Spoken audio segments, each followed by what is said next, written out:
आप सबका स्वागत है रियलाइज लिविंग में ज्ञान के साथ जीना।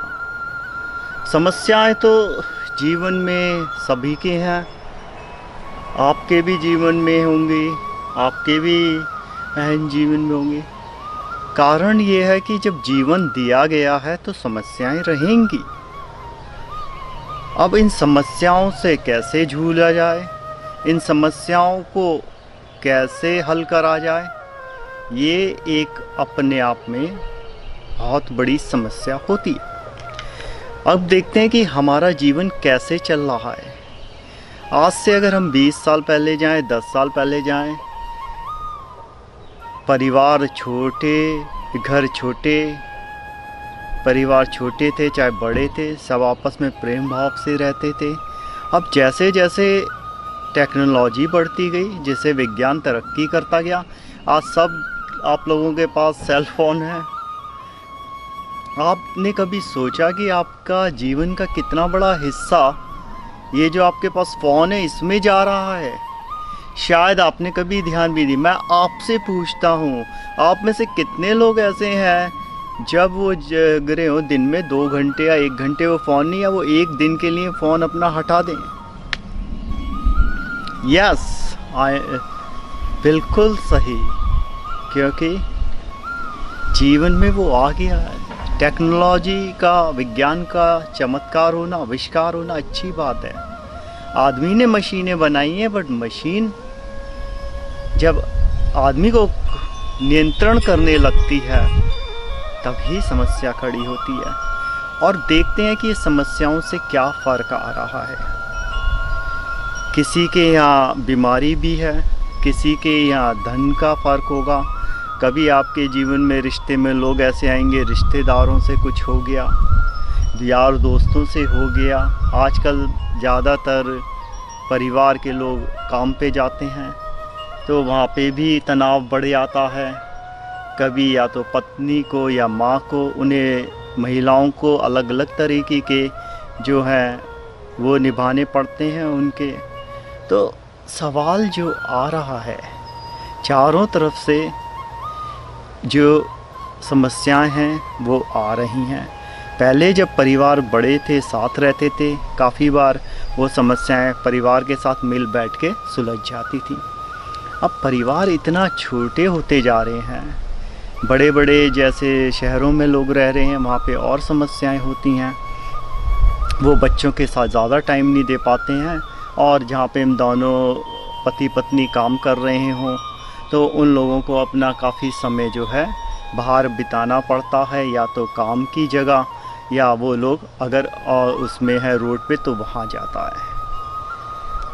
अब ऐसे में जो होता है वो बच्चे छोड़ दिए जाते हैं पड़ोस में या डे केयर, तो कुल मिला के वो घर पे आते हैं तो समय जो है वो कम हो रहा है। अगर आप काफ़ी लोगों से बात भी करें तो वो कहेंगे हमारे पास समय नहीं है। अब ये देखते हैं कि समस्याएं तो आ गई, और ये भी समझ में आया कि हम जो इसको चमत्कार कहते हैं, जैसे लोग ये कहते हैं कि ये फ़ोन हो गया, अच्छी चीज़ है, लेकिन इससे ना तो परिवार चलाया जा सकता है, ना तो इसमें से रिश्ते करे जा सकते हैं। और जब समस्याएं आती हैं तब वो शक्ति कहाँ से लाएं? तो आज हम उसी विषय पे बात करना चाहते हैं जिसे आंतरिक शक्ति बोला जाता है। वो शक्ति कैसे मिले, उसके लिए मैं आप सब लोगों को एक चीज़ बड़ी स्पष्ट कर देना चाहूँगा। शक्ति के लिए जो भी बताया जाएगा, उसके लिए आपको एक गुरु की भी ज़रूरत पड़ती है जो मार्ग कराए आपका, और फिर उनके साथ गुरु जैसा करें जब आप गुरु की शरण में जाते हैं। क्योंकि जैसे कबीर दास जी ने कहा था, गुरु गोविंद दाऊ खड़े पास काके लागे पाऊँ। गुरु और गोविंद दोनों ही पास खड़े हैं, किसके मैं पैर छूऊं? तो उन्होंने कहा मैं गुरु के, क्योंकि गुरु ने भगवान का रास्ता दिया है। तो ऐसा जो है पुराने ग्रंथों में भी लिखा गया, तो इसलिए गुरु का महत्व बहुत ज़रूरी है। आपके पास अगर गुरु होगा तो आप अच्छे से सही मार्ग पे जा पाएंगे और आपको ये होगी। अब ये देखते हैं कि ये शक्ति हमारी ख़त्म क्यों हो रही है। अगर आप देखें आज आप लोगों से मिलते हैं, आप उनको चेहरे पे तनाव दिखेगा, खुशियाँ कम होती जा रही हैं। उसे अगर हम देखें तो अध्यात्म में उसे ऑरा भी कहते हैं कि आपके चेहरे पे चमक कैसी है। कहते हैं ना, कुछ लोगों से आप मिलते हैं तो आपको बहुत अच्छा लगता है, कुछ लोगों से आप मिल के कहते हैं मज़ा नहीं आया, और कुछ लोगों की संगति आप भी बहुत अच्छे से करना चाहते हैं। खासकर ये देखिए, जहाँ भी बात करने का हो या तो चाय की पार्टी हो जाए, तो ऐसा किस तरीके से होता है और वो लोग क्यों अच्छे लगते हैं। और यार सबसे पहले तो हम ये देखते हैं कि हमारी समस्याएं क्या बढ़ी। हम हमेशा एक चीज़ पे बात करते हैं, वो होता है कर्म।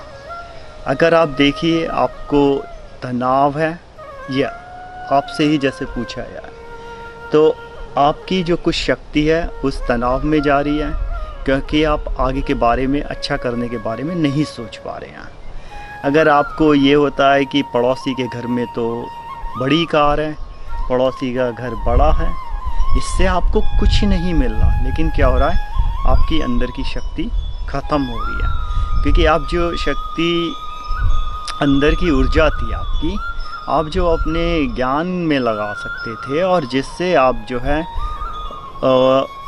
जो कॉस्मिक एनर्जी है उससे अटैच हो सकते थे, आपकी वो एनर्जी किधर जा रही है। जिन चीज़ों से आपको कुछ नहीं है, आप सिर्फ सोच रहे हैं और अब उनके बारे में क्या हो रहा है, आप ख्यालात भी वैसे ही जा रहे हैं। तो ईर्ष्या होना या आपका क्रोध हो जाता है, जब आपका क्रोध हो जाता है तो आपकी, तो हमें जो देखना, यहाँ पे गीता का भी ज्ञान हमारे काफ़ी उसमें काम में आता है। जैसे जब गीता ने में कृष्ण ने अर्जुन से यही कहा, ना तो तुम्हें किसी चीज़ का ये होना चाहिए कि तुम्हें क्या मिल रहा है, तुम्हारे से क्या जा रहा है, और ना किसी चीज़ को देख के तुम्हें इतना ज़्यादा वो खुश हो, क्योंकि ये तो आज है और कल चला जाएगा। तो सवाल वही आता है, अगर हम अच्छे काम कर लें, अगर हम अपनी ये कमियां, जिन वजह से जो है हमारे एनर्जी पे जो है रुकावटें आ रही हैं और ये समस्याएं हो रही हैं, ये एनर्जी, जैसा हमने पहले कहा, अगर आपको अपने बच्चों को, उन बच्चों को जिनको आप कम समय दे पाते हैं, कोई बात नहीं, लेकिन ये जो इंग्लिश में एक बार बोला जाता है, it does not matter how much you spend but it matter how you spend. Means कहने का मतलब ये है कि इसके बहुत बड़ी बात है, आपने समय कैसा बिताया, ना कि कितना बिताया। आप काफ़ी बहनें, आपको काफ़ी काम भी पे जाना पड़ता होगा आपकी, लेकिन अगर आपके अंदर शक्ति जाग हो जाएगी, आपके अंदर की शक्ति बढ़ जाएगी, जो ना तो पैसों से ख़रीदी जा सकती है, ना कहीं दुकान पे मिल सकती है, और ना कोई, ये तो आपको करना। अगर आप अपने बच्चों से प्यार करते हैं, आप उनको धन दौलत सब दे जाएंगे, लेकिन आप ये तो समझिए उस धन दौलत का वो क्या करेंगे मासूम, अगर आपने उन्हें समस्याओं से, अगर आपने उनको इतना मजबूत नहीं बनाया है। क्योंकि विवेकानंद जी ने कहा था, जीवन में तो ये कठिनाइयाँ आती ही रहेंगी, अगर ये जीवन दिया है तो ये कठिनाइयाँ रहेंगी। सही इसी बात को भगवत गीता में भी बोला गया कृष्ण द्वारा अर्जुन को, पार्थ जिन्हें तुम समस्याएं कह रहे हो, वो तो जीवन का एक सिर्फ पड़ाव है, ये तो आता जाता रहेगा, क्योंकि शांत तो कोई बैठ ही नहीं सकता है, या तो आप कुछ करोगे या नहीं करोगे। अब जब नहीं कर रहे हो तब भी, तो सवाल यहाँ पे भी सेम है, आपको जो है अपने बच्चों को कैसे अच्छी, आप सब कुछ सुबह से शाम तक काम करके पैसा दे जाएंगे, अगर उनके पास जो है एक अच्छा इनर जो अंदर की शक्ति नहीं है, तब काफ़ी बार, जैसे आज अगर आप देखें अखबार उठाकर, बच्चों में क्या होता है, कुछ लोगों को लगता है उनका एग्ज़ाम का रिज़ल्ट अच्छा नहीं आया, वो ऐसे कदम उठा लेते हैं, शायद आपने देखा भी हो, सुना भी हो, जो बाद में बदले नहीं जा सकते हैं। तो हमें ये करना है कि ऐसी कदमों की जो है ज़रूरत आने से पहले उन्हें ख़त्म कर दिया जाए। हमें उन्हें इतना मजबूत बनाना है, जैसे आप बचपन से उन्हें अच्छी चीज़ें सिखाते हैं, आप उनको मैथ साइंस सिखाते हैं, उसी तरीके से उन्हें अंदर की शक्ति के बारे में भी अवगत कराना, उसके लिए इंतज़ार क्यों करना, क्योंकि जीवन तो क्षण क्षण जा ही रहा है। जो क्षण अभी बीत गया वो तो नहीं आएगा। अब वो करने के लिए आपको अपना गुरु लें, उनके साथ काम करें, जैसा गुरु बताएं, ध्यान लगाएं। तो जो भगवान की या जिसको सुप्रीम बोला जाता है या जिसे होली फादर कहते हैं, सुप्रीम है, भाषा क्या है उनकी, आप उनसे कैसे बात करें। आप सीख लिया क्योंकि वो ज़रूरत थी जॉब पे। किसी ने जर्मन भी सीख रहा है, बहुत सारे तरीके की विभिन्न भाषाएं, लेकिन उससे सुप्रीम से, परम आत्मा से बात करना कब सीखोगे।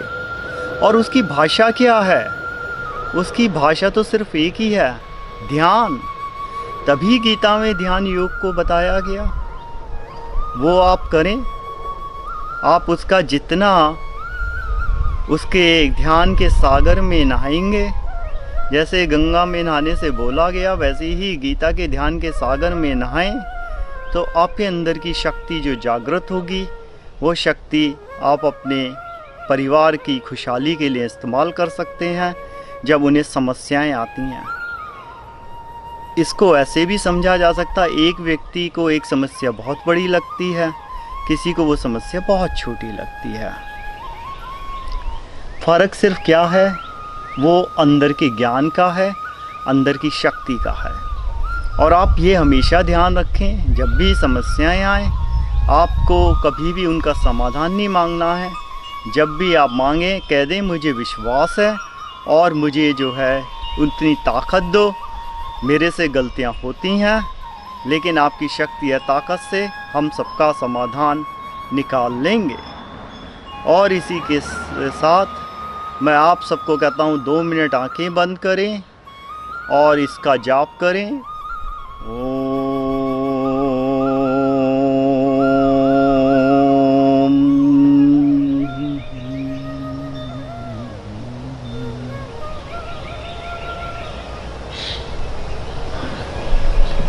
जब आप आंखें खोलेंगे तो आप महसूस करेंगे आपके अंदर एक नई ऊर्जा, नई शक्ति। ये शक्ति सिर्फ आपको जीवन की समस्याएं ही नहीं, आपको आगे बढ़ने में भी सहायता करेगी।